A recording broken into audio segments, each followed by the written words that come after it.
All right, if you're in the narthex, come on out. It's time for our presentation. Wonderful. So I know some of you are probably just joining us online and did not hear the announcements at the end of the service. But today, instead of our regular scheduled programming, we're going to be doing something a little bit different. Johanna Heidorn is here, joining us. She is a missionary to Latin America and the Caribbean. She'll be joining us today. So I'll just turn it over to you. Excellent, excellent. Just before we get started, can everyone hear me all right? Wonderful. If you can't, just give me one of these and I'll try to talk louder. I'm not the loudest speaker, so. But if you need to move yourself a little bit closer to the screen, I do encourage you to move a little closer, be non-Lutheran and come as close as you like if you want to see some of the visuals. But if you're comfortable where you are, no worries. That's totally fine with me. I do want to just draw your attention to this sign-up sheet while I fly the pen. This is just a sign-up for my newsletter. We're going to get into that a little bit in just a short while, but if you want, you're welcome to sign your name and your email if you'd like to receive kind of bi-monthly news updates from me, and we'll kind of get into that. But this I will have my friend pass around. If you would like to sign it, go ahead, and we'll also have it at the back. Thank you. At the end of the show. But we'll just get started here. So, buenos días a todos.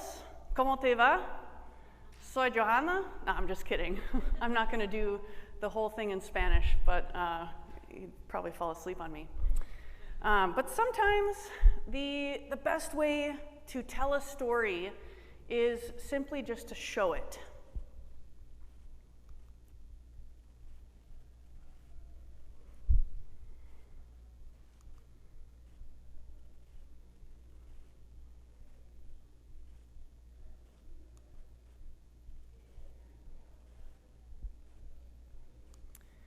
So pictures are very powerful. Pictures connect us. And my work brings me to the edges of the mission field to document visual stories of what God is doing in Latin America and the Caribbean region. And it's with great joy that I'm here with all of you today. I really appreciate the opportunity. Thank you, Pastor, for having me. And I'm excited to share just a little bit about who I am and how God has called me. So my name is Johanna Heidorn, for those who weren't at service, and for those joining us online.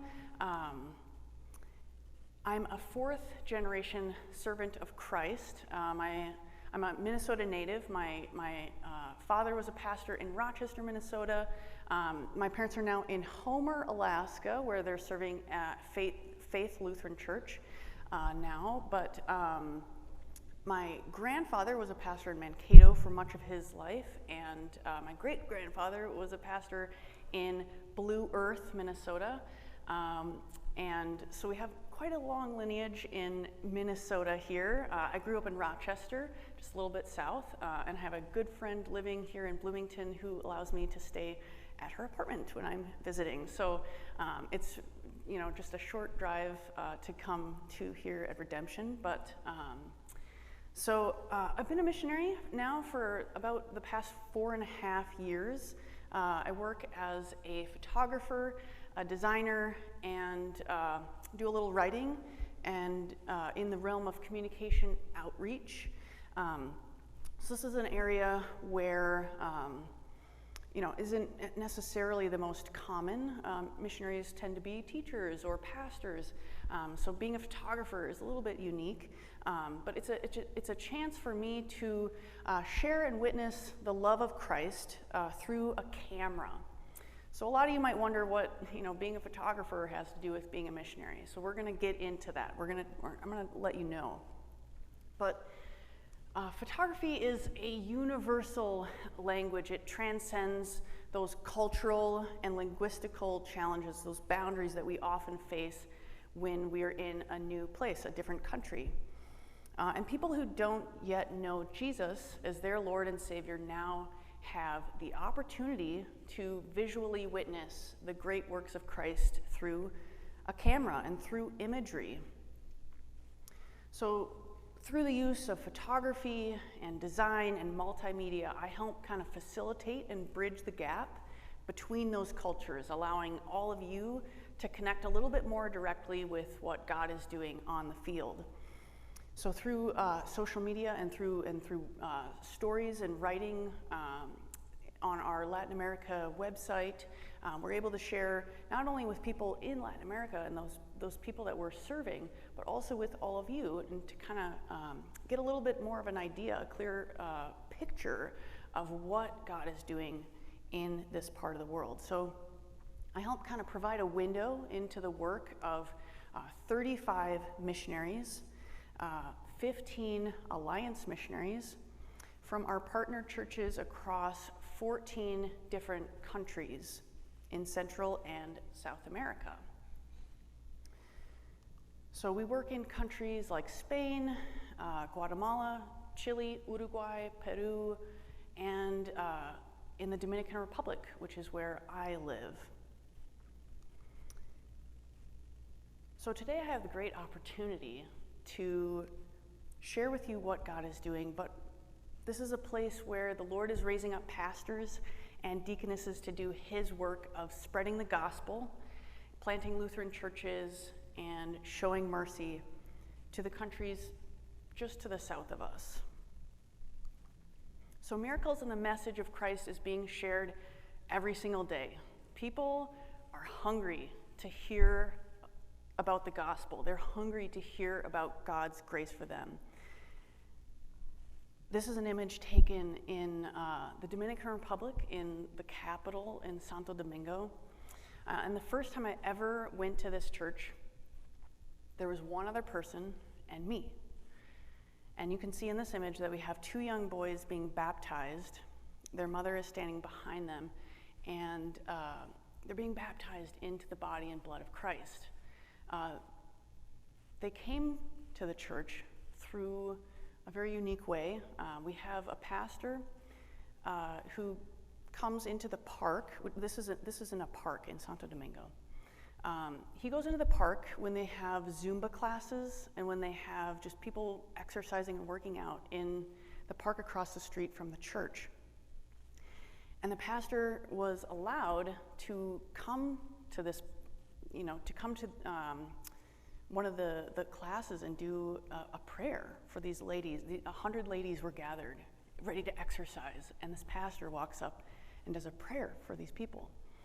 And the woman standing behind these young boys, their mother was in the class, and she kind of went over to the pastor after, and she's like, "So why are you here? What are you doing here?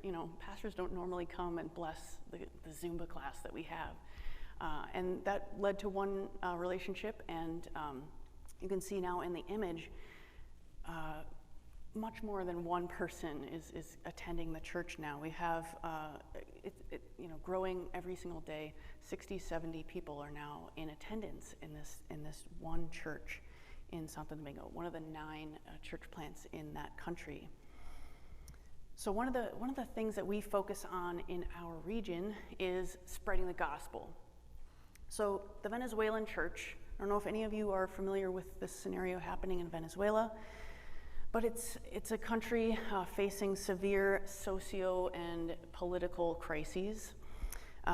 There's extreme food and medicine shortages happening there. It's an economic free fall, essentially. And 6 million Venezuelans have actually fled their own country, which is the largest displacement crises in Latin American's history. So hyperinflation is just part of the problem that people are facing daily, making it very difficult for people to survive in a country that once really, really flourished. So despite all of these challenges, we have 16 Venezuelan pastors who have remained at their post.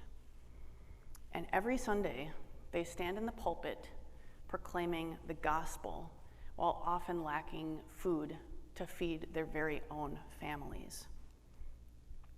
So these men, they could very well just leave, just as their neighbors have left. But through God's steadfast care, they have remained. And amidst the turmoil that their country is facing, the resilience and their perseverance to serve God is nothing short of inspiring. So with this mass exodus, we've started to see pockets of Venezuelans showing up in neighboring countries, showing up even here in the United States, showing up in Colombia and in the Caribbean, in Peru. And they take their strong Lutheran faith with them. And the seeds that were once planted by missionaries many, many years ago are starting to take shape in other places. So Venezuela used to be kind of the hub of missions in Latin America. Dozens of families lived there at a time, a dozen years ago. And because of the crises, they were withdrawn and relocated elsewhere. But the Lutheran Church is very, very strong there to this day. This is Isaac Machado. He's a Venezuelan, and he's an alliance missionary, and he has been sent to serve in Spain. He serves in Madrid. And as a Venezuelan himself, he's really able to connect with these growing displaced groups of people much easier than, say, me going into Madrid and trying to tell people what being a Lutheran is all about. So he, being a Venezuelan, he's able to reach those pockets of Venezuelans showing up right there in Madrid. So we see that even amidst calamity, the cross is lifted high and the name of Jesus is still being proclaimed. We're going to switch gears and go back to the Dominican. We met a man in the white shirt here, and he had been on dialysis for many, many years, and he'd been slowly declining in his health. We know him because his mother is actually an active member of our church in Pueblo Nuevo in Santiago. And she had always hoped that her son would someday come sit with her at church. And after his refusal of countless invitations, we've been asking him to come for years, and he's like, "Nah, I don't need the church. I don't need Jesus. I don't need to know about this." He refused. So the pastors and the deaconesses and myself paid him a little bit of a home visit, as you can see here.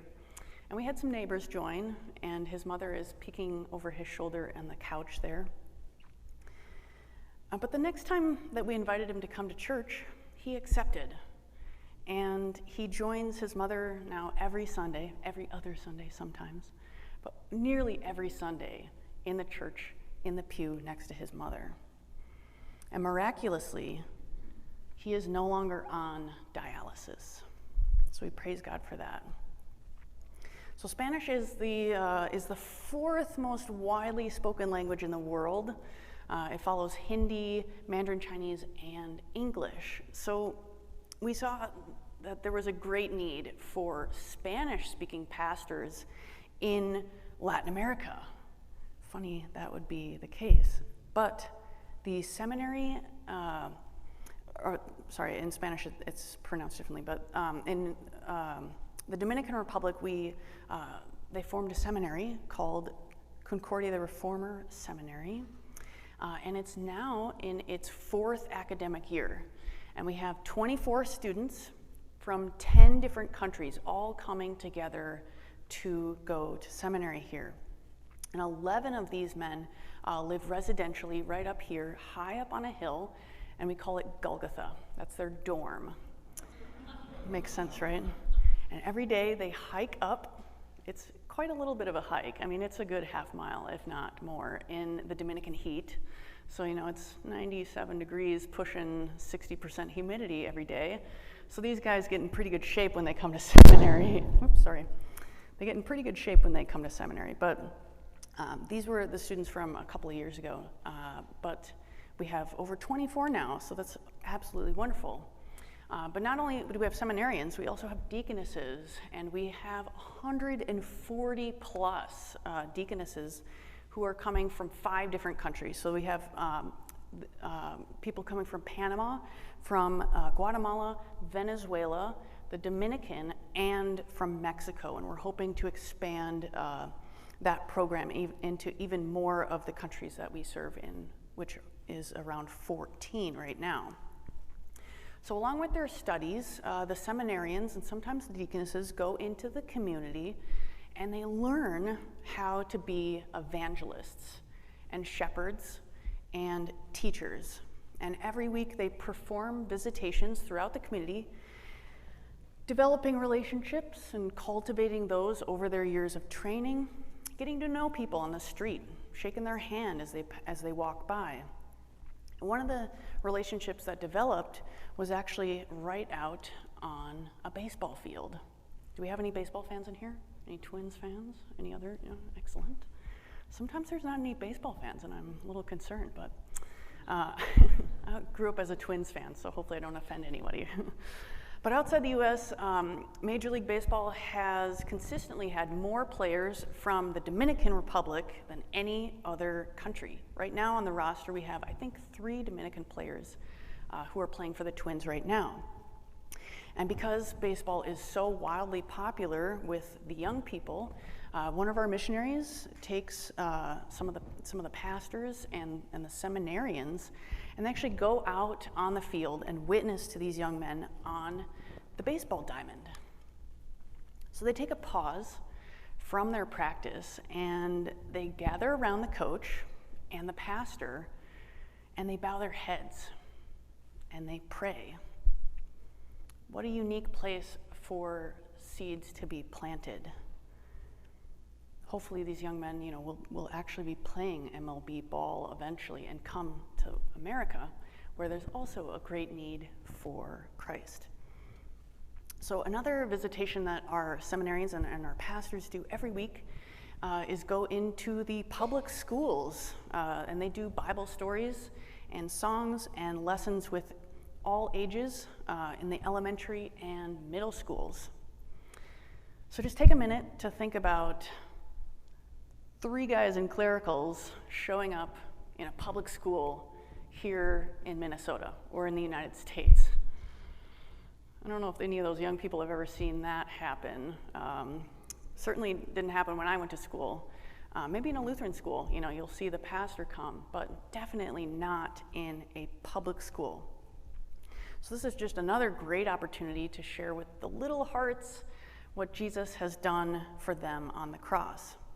And these kids get to hear the gospel being proclaimed in their native tongue, in Spanish, some of them for the very, very first time.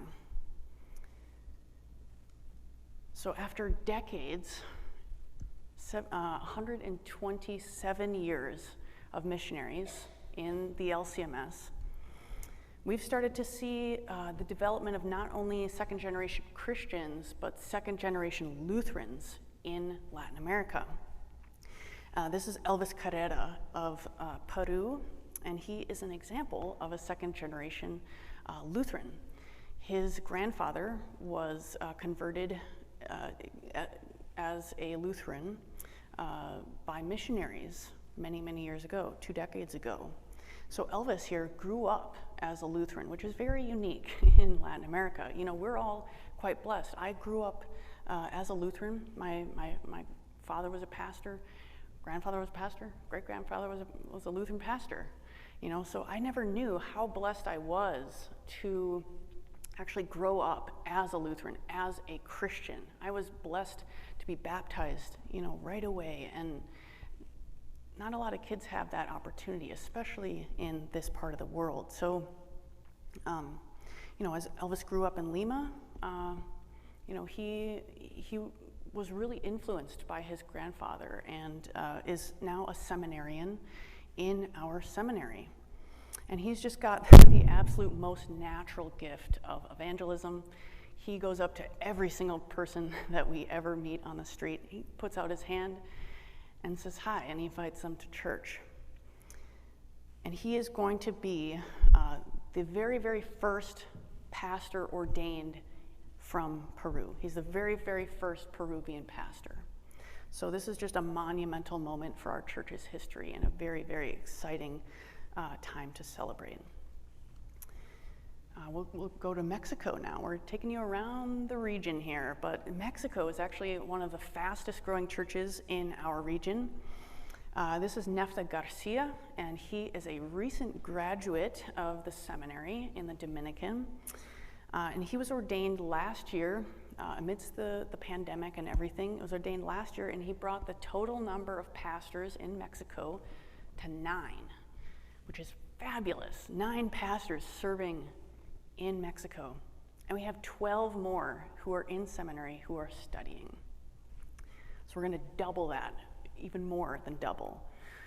And Nefta's father is actually the president of the Lutheran Church of Mexico Synod.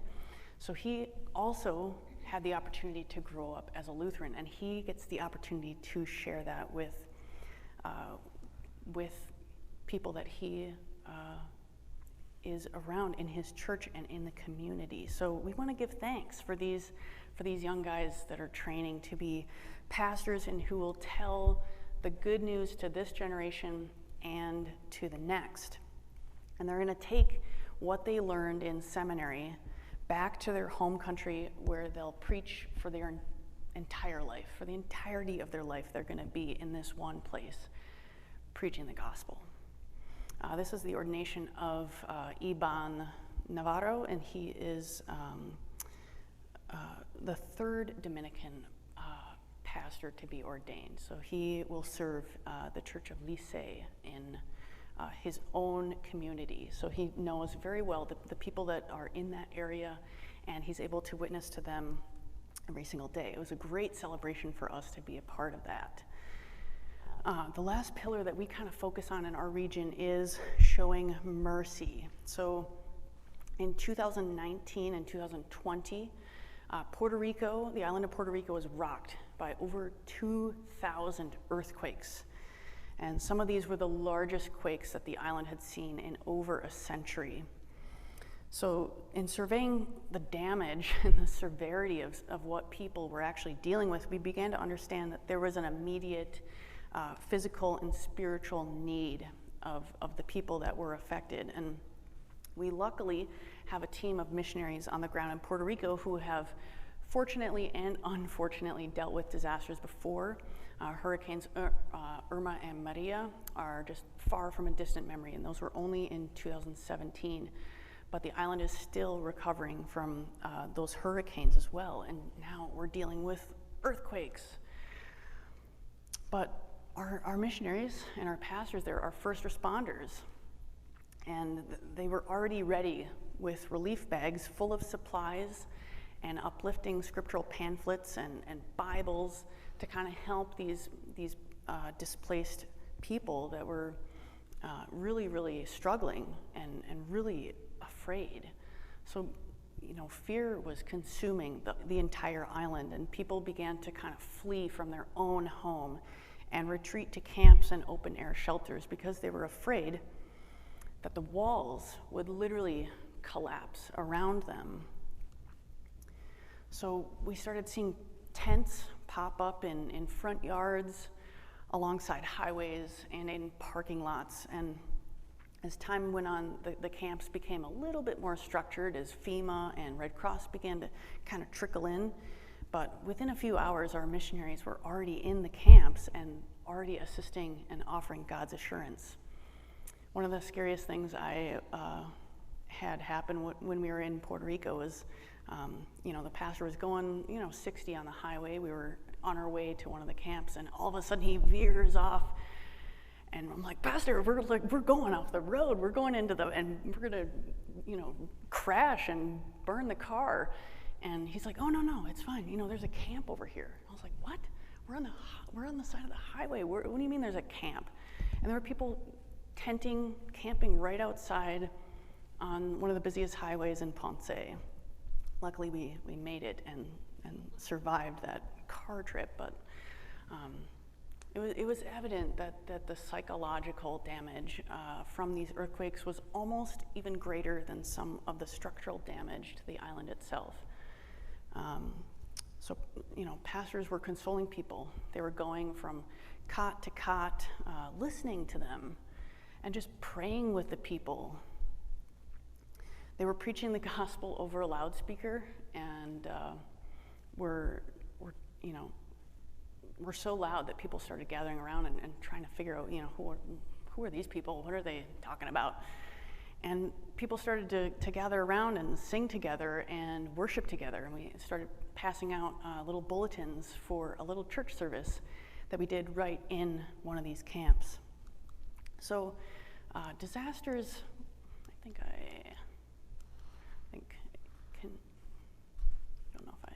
you. Disasters kind of provide, although not ideal, they do provide opportunities to not only show Christ's compassion, but also to bring a little bit of light to those people that feel lost and in the dark. So another way that God has opened doors for our missionaries in Puerto Rico is through some evangelistic home visits.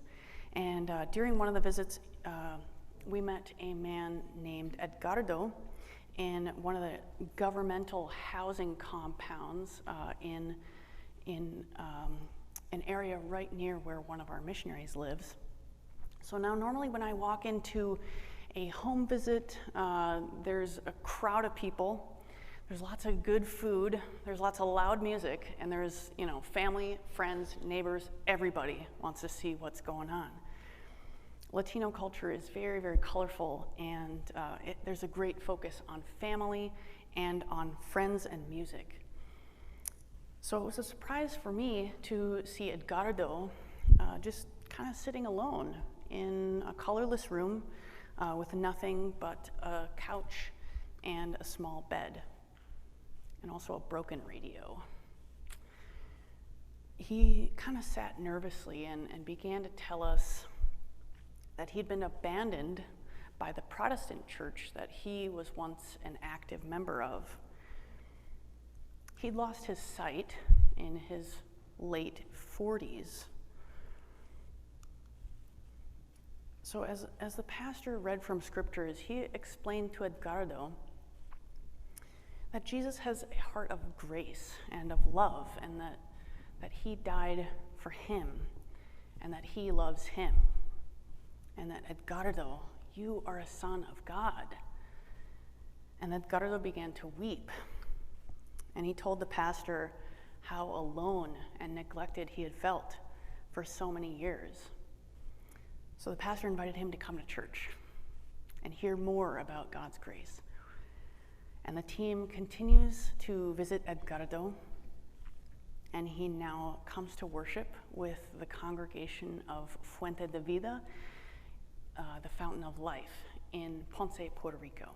And although Edgardo will never really truly regain his sight, we rejoice that he now sees a life in color and his Savior with eyes of faith.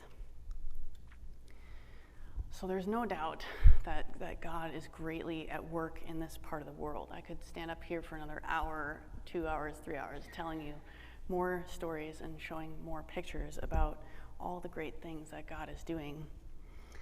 But there's a time limit in church as far as I know. And I don't think Pastor would invite me back if I kept talking. So, but there's no better time than now to be a part of what Christ is doing in Latin America. And I'm having trouble with these. Thank you.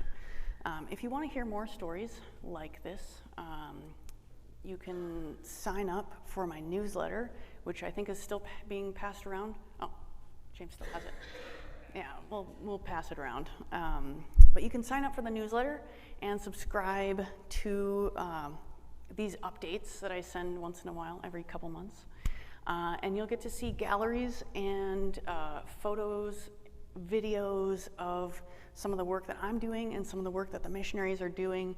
I think I have the best job in the region, as I get to tail all these other missionaries and cover their stories, document what God is doing through them, the seeds that are being planted, document that for the church, but also to show other non-Lutherans, non-Christians in our area, some of the great things that are transforming these people's lives.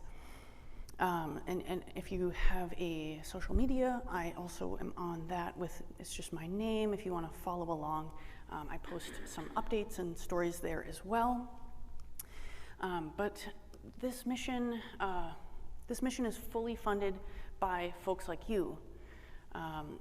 Missionaries fundraise for 100% of their own support in congregations like you guys. And it's done through individuals who want to expand the Lord's kingdom on a global scale and really be a part of these stories. So it's through partnerships and through your prayers. I want to emphasize prayers. It is only through your prayers that I am sustained on the field. It's something that I can really feel when I'm there, and something that I ask of you to keep praying, and to keep praying for the other missionaries on the field, because the work is simply just not possible without that and without God's sustaining grace. So, but all of you have an opportunity to make a tangible difference and to be a part of the story in Latin America. I don't know if we have any old missionaries here, or any ex-missionaries, or who wanted to be, or who've done short-term teams. But you have the opportunity to be a missionary, to be a part of this story. And I want to encourage you to prayerfully consider supporting this work and his mission through your prayers and through your financial gifts. And I want to thank you in advance for the opportunity to be your missionary and to be serving in this part of the world with all of you. So, and it's a relief to know that none of this is done on my own, but through God and through His grace. And the world needs to see God's love, and they need to see His light. And all of you have that. All of you can shine His light in your own communities as well. You don't have to go to the edges of the world to do that. But I can't wait to get back into the field and hear the sound of the shutter again, and to get back to work. And all of you can help me do that. So I want to thank you in advance for coming and for hearing about where the gospel is being spread, churches are being planted, and mercy is being shown. And in Isaiah 6 it says, "Then I heard the voice of the Lord saying, 'Whom shall I send? And who will go for us?' And I said, 'Here I am, send me, send me.'" All right, enough talking. I want to show you just a short video of some of the work that God is doing and some of the work that I get to do in our region. So this is just 3 minutes, and then we'll have time for questions and answers.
So as you can see, the Lord is changing people's hearts, and they're, changing their lives. And I want to thank you all for listening and participating. And I want to open it up now for questions and for answers, and we can start a little bit of a dialogue. And if you'd rather, we can talk in the back privately if you would like. Sometimes I'm not one for reaching a hand up. So, but if you have any questions, now is your time. So please go ahead and ask. We might have a shy congregation. That's okay too. Yes, ma'am. Are there Lutheran churches in Belize? Yes, yeah, we have four Lutheran churches, and then we have a mission plant that's working mainly right now with a school, so working on homework help and that kind of thing. So there's actually, we just received a new missionary family to Belize, but we work in Sandbite, in Placencia, in what is the other name? Do you remember the name? Prince of Peace, and one other place. Sometimes names are hard for me, but so we have 3 missionary families, and actually a Bolivian who's been called there, who's a seminarian and who's going to be ordained hopefully this year sometime as a pastor. But they serve in Belize right now and work in some of the communities that are next to some of the resorts that are there. In Belize, you have kind of the rich and the poor, not a lot of in between. So we work a lot of times with some of those those more humble areas. And also, people who visit Belize, it's a beautiful island, beautiful area to visit in Central America. So sometimes we have visitors from the United States come and whatnot, but a lot of great work in that area. I could actually, if it's possible, I could show you some of the pictures from that area. But if you sign up for my newsletter, there's a whole bunch of work from Belize there. So did you pass it around, by the way? Oh yeah. We're going to pass out just a few handouts. It has my email and then some information about me, as well as how to kind of connect and see the newsletter as well. So, but I have photography from, I think, 15 different countries right now. As I worked in Asia for a while, and then worked in Latin America now, but Belize is definitely part of one of those. So yes, ma'am. Yeah. Like in the schools and that type of thing? Yeah, great question. So what kind of technology we have in Latin America? So I guess it depends on the country. Specifically in places like Uruguay, a very wealthy country overall, and we have a school with over 2,500 kids attending, a Lutheran school there. 2,500 children go to this school, and they have all the technologies that you would see here in the United States. In the Caribbean, would be a little bit less, perhaps, in a place like Jamaica. Kids don't have iPads and that kind of thing, but they do have access to the internet, and most people do have phones and a computer of some kind. In places like Venezuela, you probably wouldn't have something like that, but they certainly have a device to connect socially. One thing Latinos really love is their social media, and that's one of the things I get to do is kind of interact with them on those platforms. I'm personally not a huge social media person, but Latin Americans are, and they love having multiple accounts and love sharing and interacting on there. So one of the things they do is post a lot of pictures and a lot of interactions with each other, and so that's one of the areas that we are lucky to be able to impact in that area. We have a website, we have a social media account, and write to people on there, post stories about what the church is doing and all that, and that's one of the things I get to do is kind of share with them. But there's certainly... What was that? Is there a lot of trouble with connections? There is a little bit of a trouble with the connection. So when we have meetings, we, we might be in and out a little bit, but there certainly is Wi-Fi in a lot of places that we serve, and some, in places like Peru, in the middle of the mountains. We have a church called Los Olivos. They would have a little bit less of that, but it kind of depends on where you are financially and what the family can afford. Would be, if they have a phone or those kinds of things. So a lot of those are luxury items that we kind of take for granted, but they definitely are available, and people definitely have access to the internet and a lot of those nice kind of things. I mean, it is third world in a lot of the places that we serve, but people still love being online and connected. So I hope that answered your question. Yeah, I was just wondering from an educational standpoint. Yeah, yeah. Oh, in the schools, for instance. Yeah. In the schools or in, some of the more the poor areas. Yeah, yeah. They had access like in their schools at all. Right. In the more rural communities, probably not as much internet access. You would be able to find it in some places in most communities, but some of our churches are actually in some of the wealthiest. We have a church in Mexico City that's actually in the wealthiest part of Mexico City, but nobody that is, has a lot of money is actually coming to the church. Most of them are a little bit more from humbler beginnings and that kind of thing. But there's certainly access points for them. But in the schools, it really depends. In Jamaica, we have a school there that wouldn't have access to a lot of computers and that kind of thing, but would be teaching more of the older school kind of style. But other places in the region, in Puerto Rico, they have only online classes right now due to the pandemic. They switched completely online. So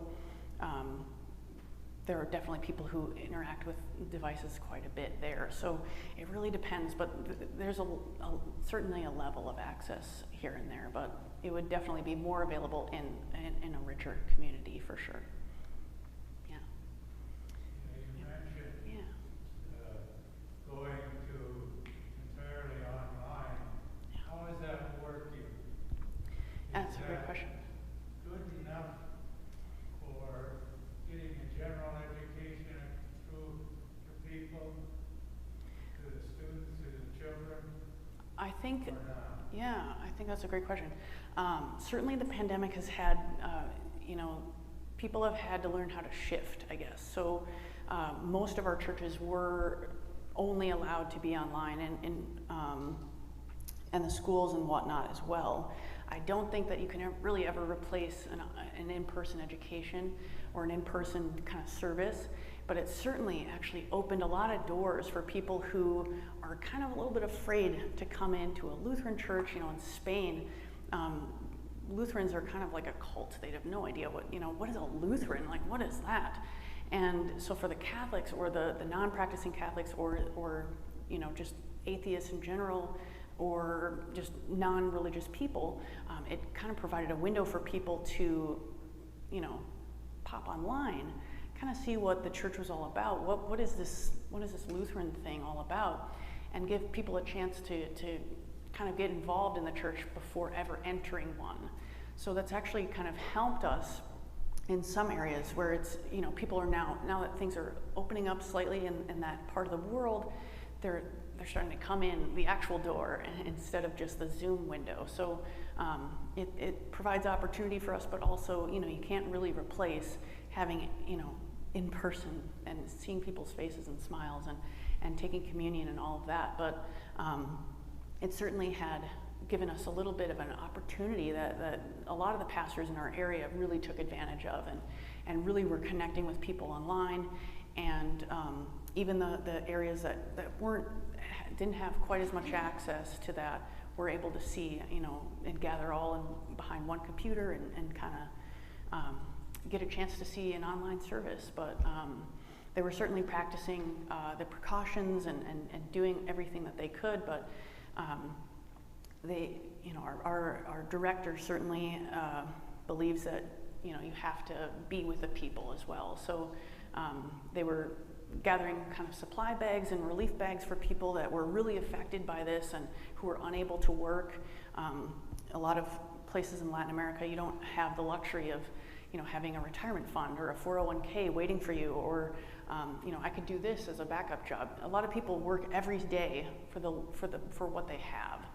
So the pandemic really has hit Latin America very hard, and a lot of people, they travel, as on the train or in a taxi or on the bus system. They don't have personal vehicles, so not being able to get to the places that they needed to go was really difficult. And a lot of them will pay, quite a few, some money to come to the church that they're worshiping at as well. They're not just able to walk to it necessarily. So when they come to church, they're spending half their week's money to get there, first of all, and then being able to actually be there in person is that's kind of, you can't replace that. But a lot of opportunities, but a lot of hardships as well happening because of that. So yes, ma'am. What does the designer portion of Yeah. your ministry entail? I get the photography, Yeah. I get the communication, and Yeah. so on, but what does the designer, what specifically are you designing? Yeah. So what do I design? How is design kind of coming into my job? I design a lot of presentations and a lot of templates for our pastors and our missionaries for when they're going into congregations like this and doing presentations, but also, for instance, we have a symposium that we hold every year at our seminary, and there's, I think, 12 different speakers that we have, and I kind of help design and lay out all their PowerPoints and their presentations to make sure that we can communicate well and have professional looking presentations and show the 80-90 people gathered at these symposiums that who we're about and what their presentation is all about and that kind of thing. I do a lot of the pamphlets, the handouts, and that kind of stuff. Designing different web stuff for our social media and that kind of thing. There's a whole long list of stuff, but we have for instance, a deaconess wrote a book in our region, and I lay out the book and get it published and printed and that kind of stuff. So kind of a little bit of here and there, but and do a little writing as well. So sometimes designing what what a layout would look like and that kind of thing. Yeah. So kind of here and there. The Dominican to the seminary for the whole region? Yes. Everybody comes there. Yes. So the question is about the seminary in the Dominican Republic. So we did have a seminary in Argentina, and about 4 or 5 years ago, that was all transitioned, and those men are now coming to 2 separate seminaries. So we have the one in the Dominican Republic and then one in Argentina. And then Brazil is actually one of our longest churches there. They have their own seminary, and they have 2,000 men coming out of there every year. And they're actually sending missionaries out from their seminary because there's so many great young guys coming out of seminary. They're actually being sent out as missionary pastors into different parts of the world, in Africa, and some in Latin America. And they learn Spanish because it's a Portuguese-speaking country mainly, and they'll learn Spanish and be sent out as missionaries. But right now, mainly the seminary is right there in the Dominican, Argentina, and then there's one in Brazil, if that answers your question. Were you born with a camera? Pretty much, yeah. Was I normally, I'm not really out without a camera often, so it's a little bit strange being up here in front of people without one. But yeah, I'm used to being in the background with a camera, not being up talking to people in public. So forgive me for being a little nervous, but yeah, my dad gave me his old Minolta camera on our family vacations. Learned on film cameras and fell in love with it. Didn't think I could make any money doing it, so I went to school for graphic design, and then found out, that wasn't true, and I could make money, and then I became a missionary instead. So then I stopped, but for a while there, it was pretty nice. But yeah, I have mainly Canon cameras, but a Sony as well. But I learned on film, so it's like normally extended to another extension of my body. But scheduled to return is a great question. I thought it was last month, and last month I thought it was the month before. So hopefully it is by the end of this month. It all kind of my return kind of depends on how funding is doing. So right now I'm a little short on returning at the moment, but I'm hoping by the middle of August or sooner, hopefully. So all in God's timing. I would love to be back there now, but now that the borders are open and everything now, so that's great news. There's hopefully no complications in me returning, but hopefully very, very soon. Just a few months now, so yeah. But I've get to meet people like you and go and see congregations around the U.S., mainly just in Minnesota. I've done a little bit in Iowa and Alaska, which is where my parents live and where they serve over there. So, but hopefully very, very soon I'll be going back. Yeah, I look forward to it. Do we have any other thoughts or questions? Don't want to put you on the spot. I really appreciate you guys having me today, and if you do have other questions, I'm happy to answer them in the back and get to know you guys a little bit better. So, yeah, if you want to sign up for the newsletter, we got that right in the back for you, and I encourage you to do that so we can stay connected. And if you have any other questions, I've got my email on the handouts that you guys got. So, always send me an email if you need anything. So. Thank you so much. I'm sure that Johanna is thrilled to know of your Alaska connection. Oh. She is one of our very active. Yep, Homer is a beautiful place. Your parents must be so happy there. Yeah, she is one of our very active online participants. Oh, wonderful. And she's from Alaska. She's I believe it's a school teacher up there, right, Joanne? Oh, great. But yeah, cool to have that connection. Wonderful. When I was on vicarage, I got to help lead a mission trip down to Zacapa, Guatemala. Oh wow! I didn't know you were in Zacapa. That's great. Yeah, and it was a joy to be down there. I got to preach to a congregation. They were numbering nearly 80 to 100 people. It was really awesome to see that mission take place. But the Sunday that I preached there was the Sunday that they were sending the first child of that congregation to the seminary. Oh wow! And what a powerful and beautiful moment to see what the Lord is doing in that place. This is not just, spreading the love of Christ to one generation, but this will continue to the generations that will come. And it's all through the hands and feet of missionaries, much like yourself. So thank you so much for your service in there, and let's give her a round of applause. Thank you for coming. Thank you for having me. Yeah.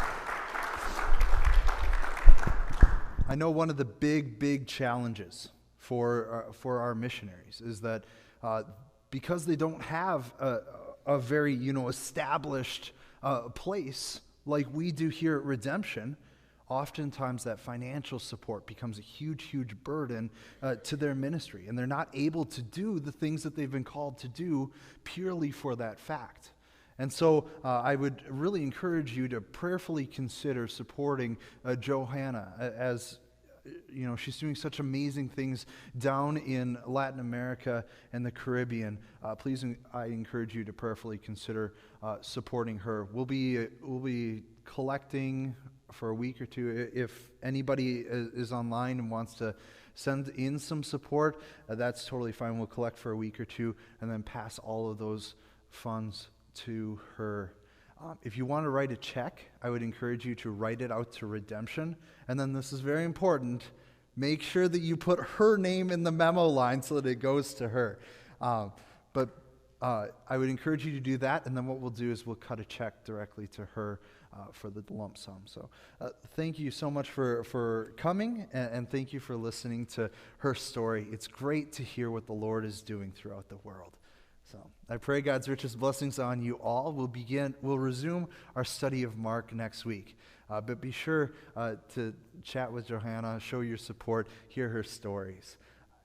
Take care. God's blessings.